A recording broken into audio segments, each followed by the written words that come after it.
all starts where I was born. Both of my parents were born in the United States. My grandparents on both sides, the Shegerian side and the Kafafian side, were Armenian genocide survivors, came to New York, and I was born in New York City. And one of the earliest things I learned is that we all need to find heroes. We all need to find people that inspire us and that we believe in. And one of my earliest heroes that I found, that I believed in, was Muhammad Ali. Now, Muhammad Ali said many things, and he had many sayings that stuck with me over the years. But the most important one, since my memory isn't as good as others, is the world's shortest poem that he wrote. And I found it applicable when I was a young man, and I even find it more applicable today. And the poem is simply me, we. Now, sometimes people say, what does that mean to me? More importantly, what does it mean to you? I'll share my thoughts about this poem, though. Leadership, entrepreneurship, winning, creating is all about doing it. Doing the hard work, putting in the time and effort that it takes, paying the price, and learning to be comfortable while you're not comfortable. People are really tired, even today more than ever, of mere words. They want to see people of action who actually do the work, do what they say, show up, put up, get up every time they're knocked down. That's what we means to me, and it served me well this entire journey. Today, more than ever, in fact.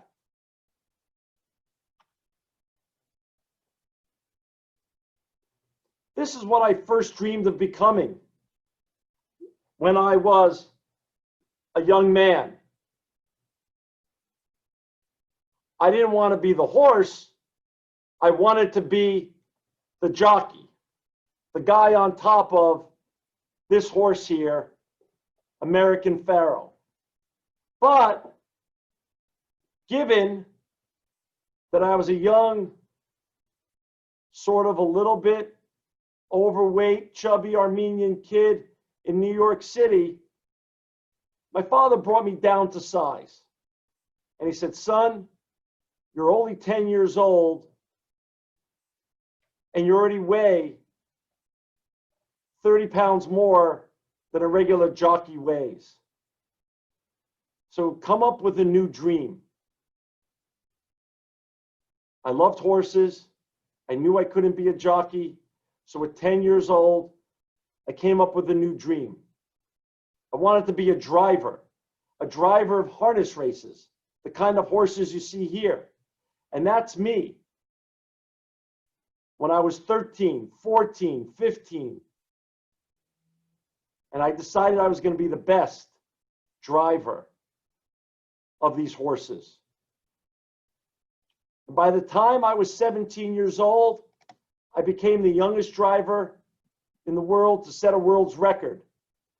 This was 1981. I was 17.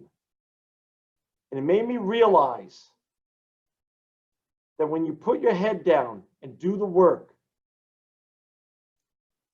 any dream that you come up with, any vision that you have can become a reality if you do the work, if you put in the time, if you pay the price. And it set me on the right path to understand that the journey is just as important as the finish line. Because now I can lean back on this success. Every time I came up with a new idea or a new vision, and I could say, I've done it before, and now I could do it again.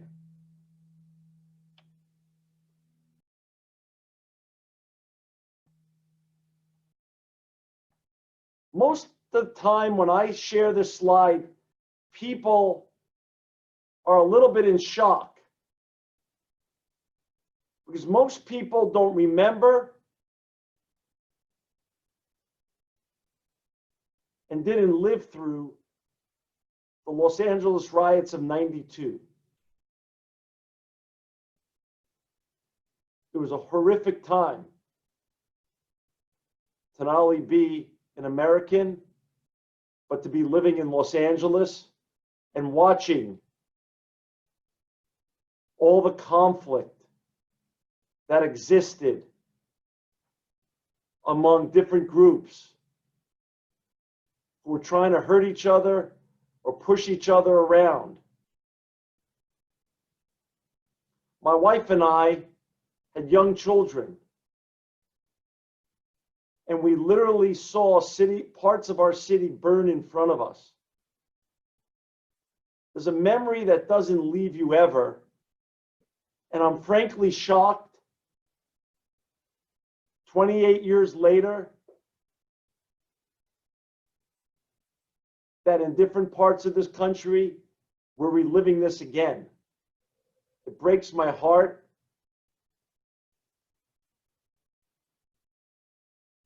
And it makes me remember that out of sometimes very difficult circumstances and bad events, good things could happen. Good things could be born.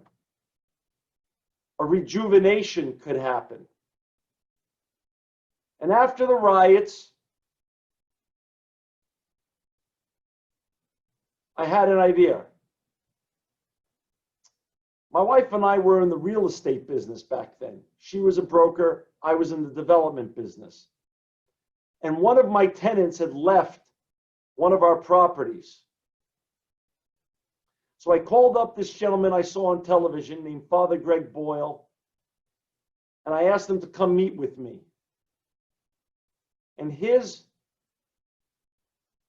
motto was, nothing stops a bullet faster than a job. And he would take young Latinos from East LA and get them away from gangs and help find them jobs, which would give them a chance to live the American dream. I said, why don't we put these kids in our market making tortillas? And he said, great. He said, what should we call it? I said, what do you call the young people from East LA? He said, homeboys and homegirls. I said, let's call it Homeboy Tortillas. And Homeboy Tortillas was born out of the Los Angeles riots. That's my wife in the middle. Those are the first 4 homeboys that came to work for us. That's my daughter in front, who you'll see later in one of these slides. And Homeboy became one of the biggest success stories out of the Los Angeles riots. 28 years later, it's still going. Father Greg Boyle is still running it brilliantly. And hundreds of thousands of young people, boys and girls, young men and young women, have found employment instead of the gang life, which is further proof that everybody who told me this couldn't be done, that this shouldn't be done, were wrong.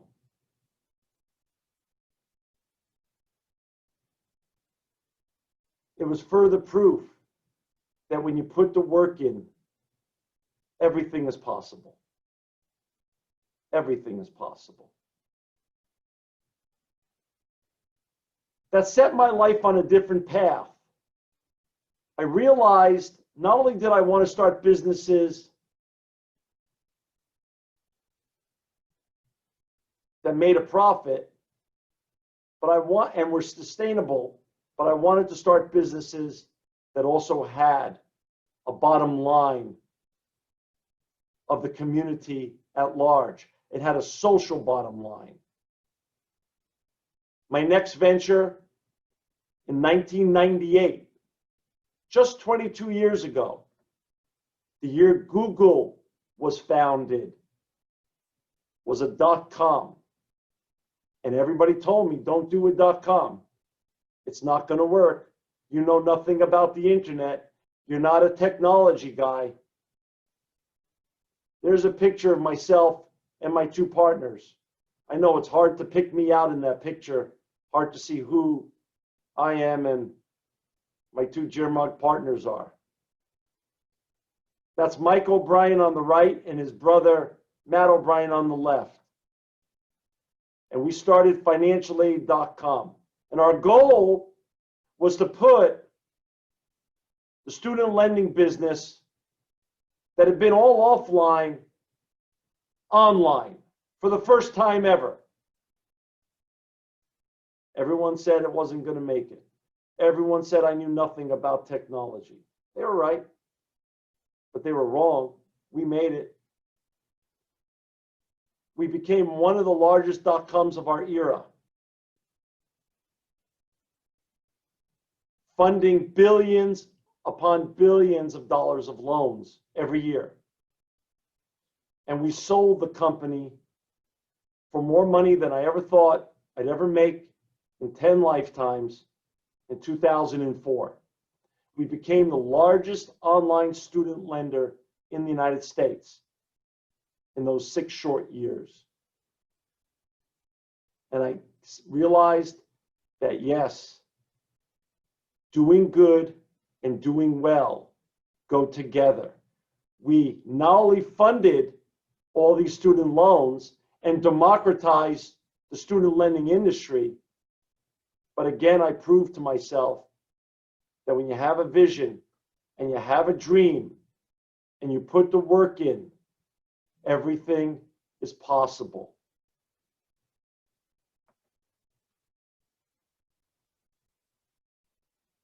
Success, winning, leadership,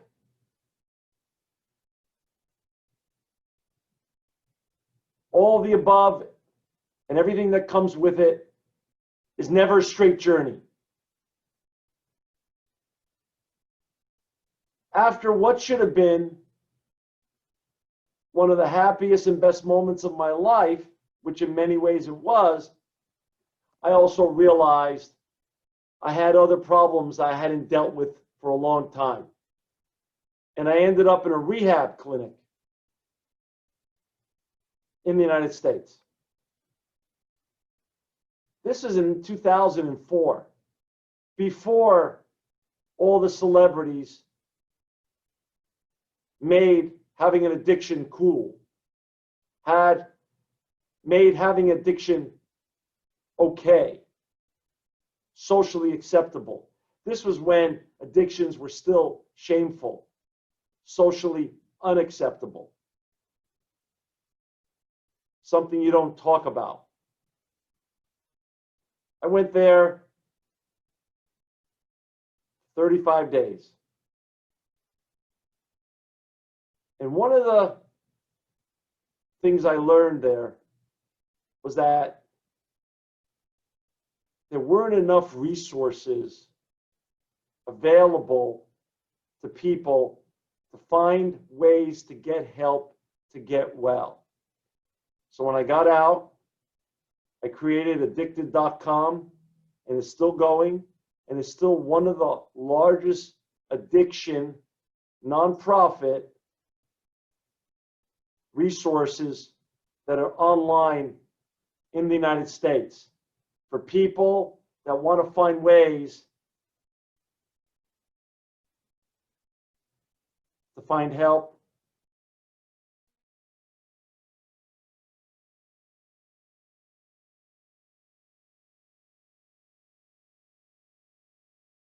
to be self-sustaining and have a social bottom line, or it's a nonprofit and it's a mission-based project, but not intended to pay the bills. After financialaid.com, and while I was launching addicted.com, I realized, because of my involvement with the internet and the technological revolution, that e-waste, electronic waste, was a growing issue. And after we did the homework, my co-founders and I realized electronic waste was the fastest growing solid waste stream in the world. And so we created a company in Fresno, California called Electronic Recyclers International. And our goal was just to have a nice facility close to my home to recycle old electronics. In April of 2005, after we wrote the business plan and raised the money, and after about 36 people told me this had no chance of success and turned me down when I asked them for checks, we launched ERI in April of 2005. In our first month of business, we recycled 10,000 pounds or so of electronic waste. We thought we hit the big time. Little did we know that 15 years later, in April of 2020, we'd have 8 locations in the United States, and we'd recycle over 25 million pounds of electronic waste. We've become the largest recycler of electronic waste in the United States because of my great partners and my wife, who's the CEO, because of all the great people that we've been lucky enough to hire and that work with us. We've built a great team and we have great clients. From Amazon to Best Buy to Samsung and LG, Panasonic, the City of New York, the City of LA, they're all our clients, over 3,000 clients. And here's the great part of the story. When we say we recycle 25 million pounds, all the data is destroyed and all the commodities that come out of the electronic waste after we destroy it get sold for beneficial reuse. That means the steel, the plastic, the copper, the aluminum, the gold, the silver, the palladium, the glass that comes out of CRT monitors, all goes for beneficial reuse. So we're zero waste, zero landfill, and zero emissions. We make a profit. We get to employ over 1,000 people, and even greater, the environment wins. And the environment not only means the environment in the United States, so we don't throw old e-waste into landfills.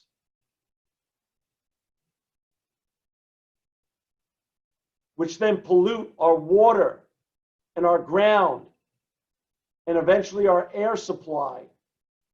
But we also don't ship our old e-waste to China or India or Africa or other developing nations, where then it's recycled with inappropriate tools, in many situations with underage children, and human rights violations happen. So the world wins. Sustainability and environmental businesses create a win for the planet. Sustainability and environment have no borders. When you do something good for the environment in Armenia, it's good for us in the United States. It's good for those in France. It's good for those in China. And the same thing goes for us in the United States. When we do something that protects the environment and the people, we're protecting the environment of the world and the people of the planet. Unfortunately, because we grew so big over those 15 years, on a typical year, I spend 200 days or so traveling. And that wears anybody down. Dehydration, different time zones, lack of sleep. And in 2012, I had a bad accident. I was dehydrated. In the middle of the night, woke up to get something to drink, and I collapsed in the middle of my kitchen, which has a stone floor, and I look like this. I broke my nose, split open my head. I needed plastic reconstructive surgery to fix my nose and all the stitches and the whole mess that it was. But what I realized really was that I wasn't getting enough sleep. I was too exhausted, that there was a big void in the marketplace. Here's why. When you're on your electronics all day, it throws off blue rays that interrupts your sleep.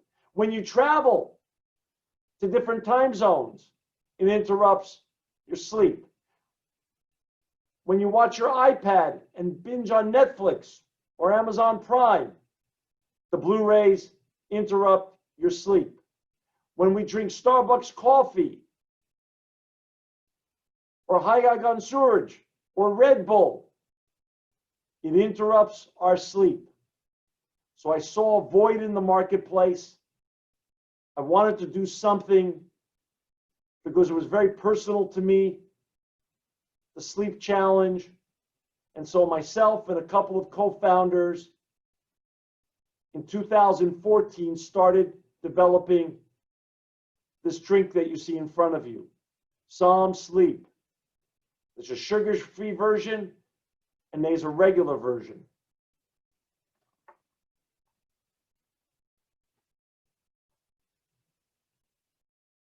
We launched it in 2018.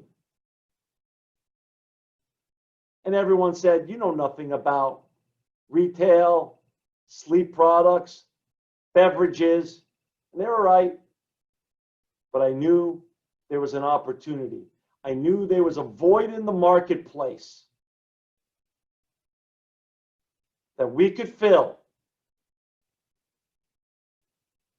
And that it was affecting everyone from 16-year-olds to 85-year-olds.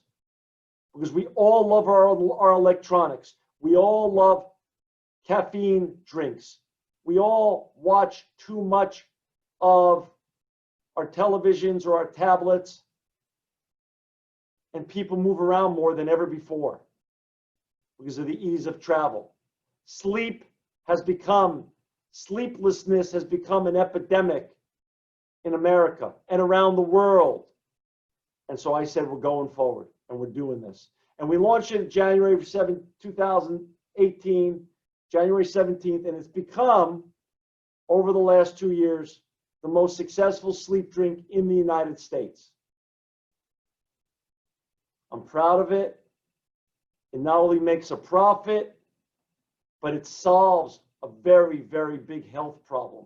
Because when people don't sleep enough, it affects their thinking, their health, long-term diseases, short-term thinking, their mood, their temperament. The domino effect of lack of sleep is massive. And we filled that void. And people can't get enough of this product. Now, the funny story behind it, though, is that we created it so athletes around the world could drink it and never have a positive drug test because it had to be NSF certified, which means no drugs are in it. It's all natural and vegan. And lots of professional teams in the United States use this. Professional sports teams use this drink. But my best story is the story from Olivia. Olivia was an autistic child, is an autistic child who lives in California. And one day, out of the blue, I got a letter, an email from her mom. And her mom explained to me that Olivia, because of her autism, had really never slept. She was 10 years old at the time and never slept her entire life. At nighttime slept. So her uncle went out and bought a case of the Psalm, read about it in one of the sports magazines, I think Sports Illustrated, and brought it home to Olivia. And Olivia liked the taste and drank a can every night before sleep, having to go to bed. And she started to sleep for the first time in her life at 10 years old. And so she sent me one day to my office, unexpected, and this is up on the wall right next to the camera that I'm speaking to you from. She sent me this picture that she drew. And it said, "Thank you, love, Olivia." And I called her mom and I said, "What does this mean?" She said, "John, that's a picture of her underneath her covers sleeping in her bed. She had never slept in her bed before, so she was so excited to draw it for you." Again, when you create a product or service that's needed, you never know which direction it could go in. And if you create it and you know you can make a profit and it's scalable, there's all sorts of bottom lines that will keep you going every day and keep you pushing through when every challenge comes your way. And by the way, they're all going to come your way. There's no straight journey to success.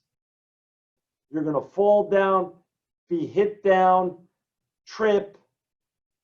People are going to push you down. The journey isn't easy. And it's these kind of stories of success. This is what success looks like that keep me going.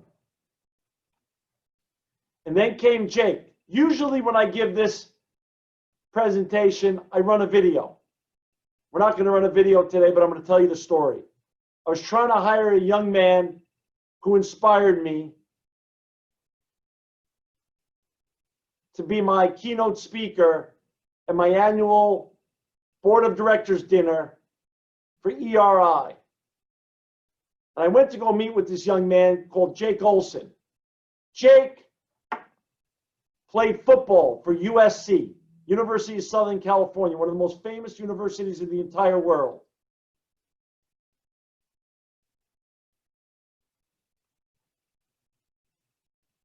Unfortunately, when Jake was born, at 2 years old, he was diagnosed with eye cancer.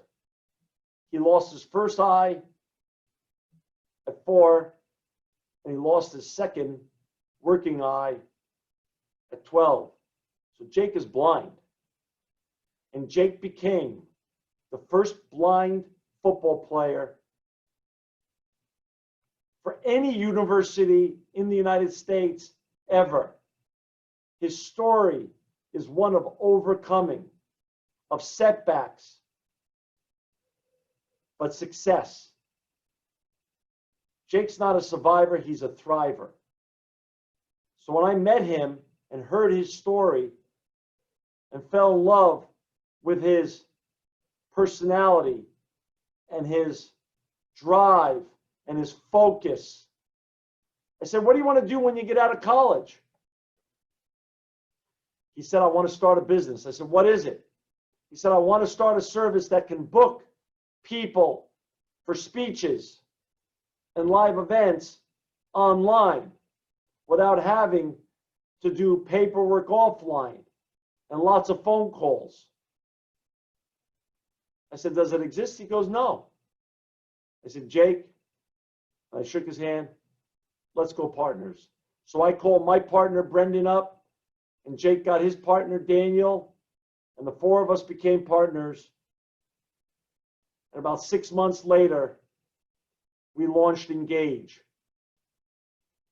And Engage has become the most successful online booking tool for speakers in the United States. Jake and his partner Daniel run it. My partner and I are co-founders and investors.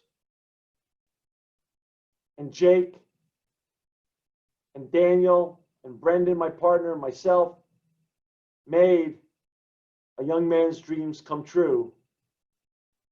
Because I wanted to prove you don't have to look like Jeff Bezos or Mark Zuckerberg or Bill Gates to be a technology success, a technology superstar. You can be blind or handicapped in another way and still succeed big time. But someone had to give him a chance.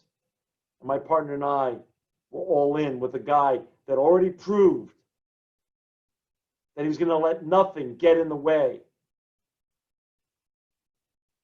of his realizing his vision.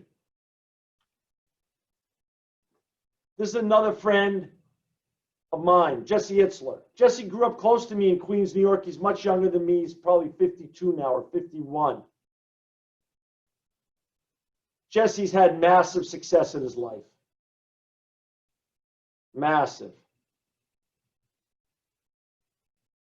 He sold his jet company, his private jet company, to NetJets. He became a young rapper when he was a young man. And Jesse's favorite motto, which I have up here on the screen, is how you do anything is how you do everything. If that's all you remember from today, then today was worthwhile. Because Jesse never believes in quitting. Jesse believes that how you do the small things is how you're going to do the big things. How you do your job now at your desk is how you're going to treat your own venture when you become your own founder, CEO, entrepreneur. How you do anything is how you do everything. One day, Jesse emailed me. He says, come on, let's go climb a mountain. I said, what do you mean, a mountain? He goes, I'm going to rent the mountain. We're going to climb it. Now, I had never climbed a mountain in my life. This was about 4 years ago, 3 years ago. I said, what do you mean? He goes, let's do something that's really hard. Climb Mount Everest. I said, I can't go to Mount Everest. I don't have that kind of time. He says, you don't have to. I'm going to rent a mountain in the United States, and we're going to climb it 17 times in the same day, which is the equivalent to Mount Everest. And I realized it's always good to challenge yourself. It's always good to come up with new goals and never give up. And keep retraining your brain to never give up. So I said yes to Jesse's goal of climbing Mount Everest. One mountain, 17 climbs, 29,029 feet. And Jesse was right. It's not really the mountain we were conquering, but really we were conquering the negativities in our mind, proving to ourselves we could do something that seemed too hard, too big, too difficult. And we did it. I'm so glad we did.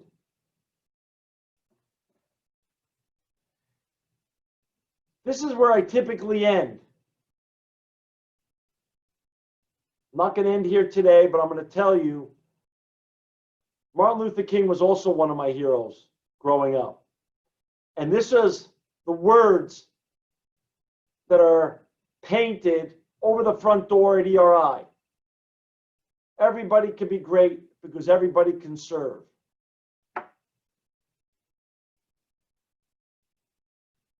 It doesn't matter who you are, where you live, what conditions you're in. Everybody has a role in making the world a better place, a more sustainable place. Everybody. If you could dream it, you could do it. And everybody who comes into our office and sees this loves this motto and slogan. And it served me well my entire life. And I hope it serves all of you well as well. Now, typically, this is where we end. Today, I wanted to share a little extra. We're living in very different and difficult times. We have a tragic pandemic that's affected all of us. All my brothers and sisters that I'm speaking with today in Armenia, and everybody here in America and around the world has been tragically affected one way or another by COVID-19. In America, on March 19th, they moved us to shelter in place.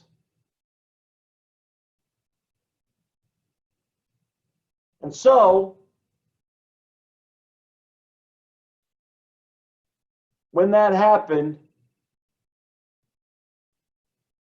anxiety set in, fear set in, and everybody was starting to think, what's the future look like? And I leaned on one of my favorite speakers and leaders in my generation, Nelson Mandela. And I had watched an interview with him a few years back. And the questionnaire asked him how he actually survived in prison. And he simply answered,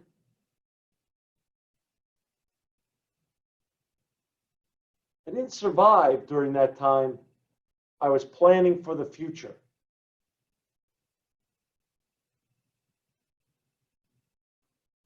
And I realized we could let our homes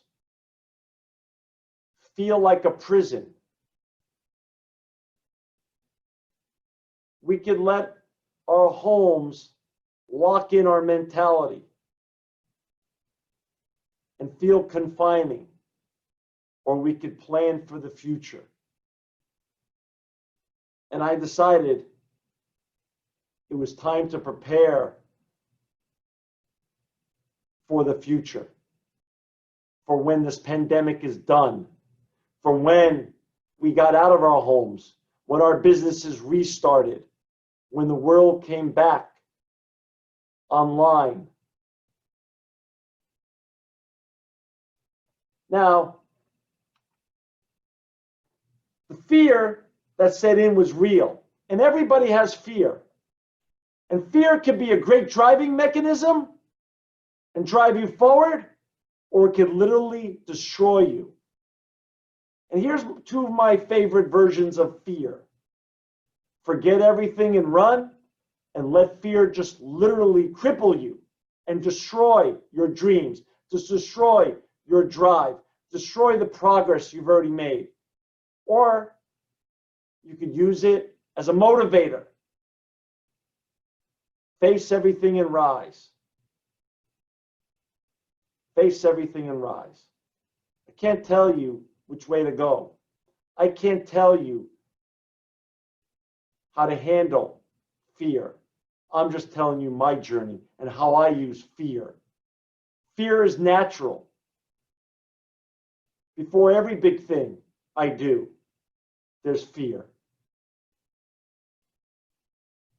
Fear stops people in their tracks.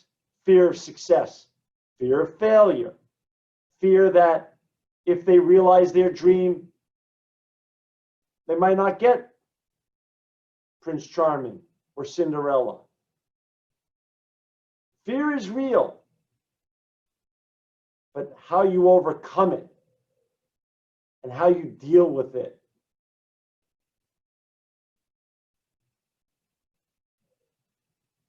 is how you move forward in life and create businesses that are sustainable, that are resilient. Now in America, Netflix became a big deal when the pandemic started. Amazon, television, and the biggest show was Tiger King. Everyone was talking about Tiger King. And I watched the first 5 minutes of it. I caught Tiger King fever. Yeah, a little bit of the fever. And I said, this is not for me. I'm not going to sit home the next 2, 3, 4 months and waste this precious time. I'm going to go back to what Mandela said, and I'm going to plan. And I'm going to get ready. Because this will be over one day, and I need for myself and my family and my business to be ready. So when I went online and I realized that I wanted to re-educate myself, so I took an 8-week course at Harvard that started in February on cybersecurity, because data protection in the electronic waste business now is the biggest driver of business. And I wanted to become a knockdown expert in cybersecurity. 8 weeks, 20, 25 hours a week, online, and then I got my graduation certificate from Harvard in June. I said, I got to do another course and get even better at this cyber stuff. So then I went to MIT and took a 6-week course, 15 hours a week, and got my degree at MIT as well. My partner and I had written a book last year, and we released it during the pandemic, and it became an Amazon bestseller. We messaged it everywhere. We went on podcasts, online, offline, and people bought the book. And we realized one of our dreams together, which was to have a bestseller. We're now working on our second book, which is going to be on cybersecurity. The guy on the left is my son. I didn't do this work, except I got to host the party. That's his girlfriend on the right. He graduated law school during the pandemic. Life goes on. Family happens. And this is the time, while the world is quiet, to double down. Love those who are close to you and get better at what your specialty is. So when the world opens up again, you can go on attack. My daughter, who's in the middle there, was pregnant right there. That's 2 weeks before she had the baby. But during this crazy period of time, on May 25th, she gave us our first granddaughter. Again, stick with your family. Stick who's been with you the whole journey. And keep focusing and planning for when our time on lockdown is over. This is Ernie. Ernie's the first flat screen robot shredder in the world. We created Ernie to answer a problem we had in our recycling facilities. That was released just 4 weeks ago. We kept developing it and launched it during this pandemic. Recycle Nation, we also created. It's the largest recycling search engine online. And then we also realized that people are working from home more than ever before. And cyber criminals were taking advantage of these people who are now working from home because they couldn't go to office anymore because their offices were closed. but they sometimes still needed to recycle their old electronics from home. So we created the first box program.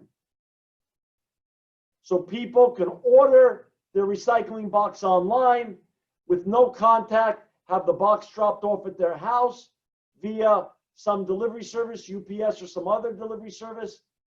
And then when they're ready, online, order the pickup, and the pickup would be made directly from them home. No contact, contactless recycling. The first of its kind in the United States.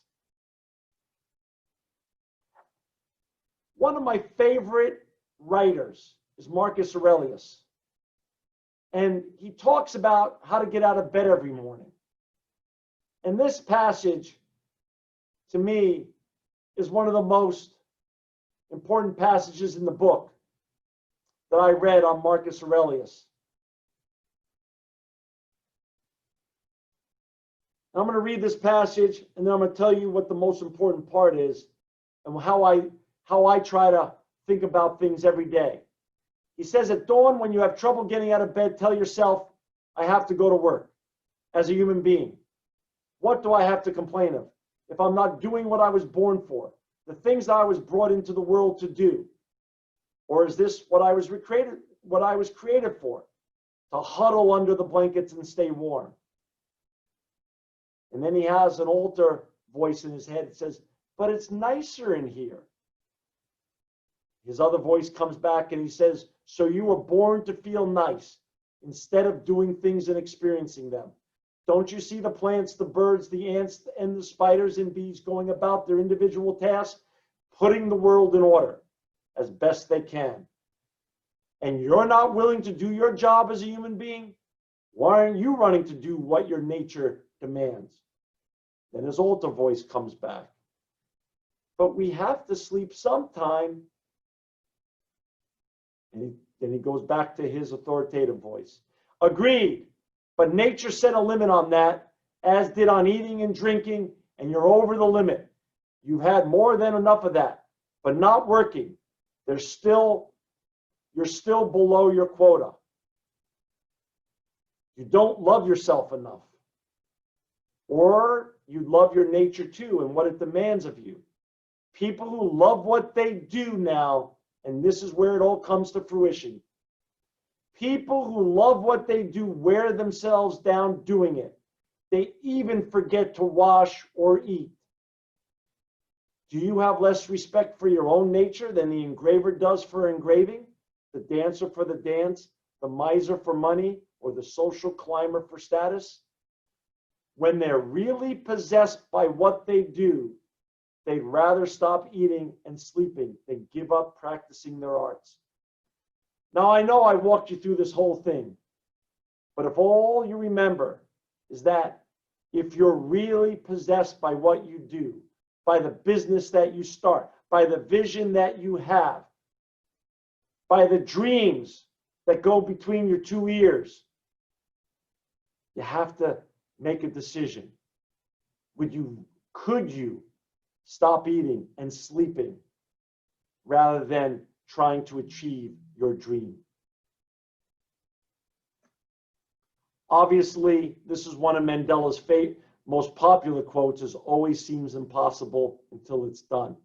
I look at the word impossible and I always think of it another way. I just break it into two words. Possible.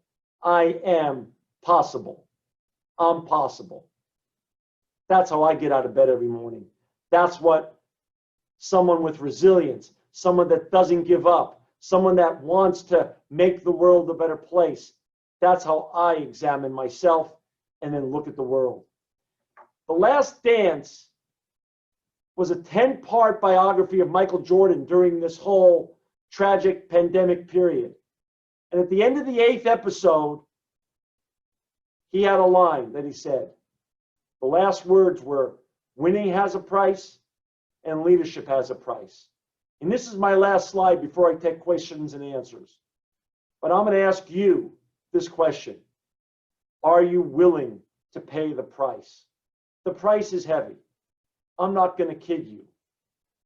It's your family sometimes, it's your friends a lot of the times. It's being comfortable. It's learning how to be comfortable being uncomfortable. It's giving up social media. It's giving up being social. Friends, drinking, parties. It's a hyper focus and laser beam focus on winning, on meeting your dream, getting your goal, being the best you can be. And then people will look at you and see how you lead. They won't listen to your words. They'll see your actions. And that's when you become a true leader. But that leadership and that winning has a price. And are you prepared to pay the price for your vision, for your dream? That's up to you. I can't answer that, but I'm here to answer any questions that you might have. Thank you very much. And again, Hayastan, I love you. I'm 120% Armenian, and I love coming to Armenia and seeing all of you when I'm there. Thank you again for staying up late tonight to listen to this presentation.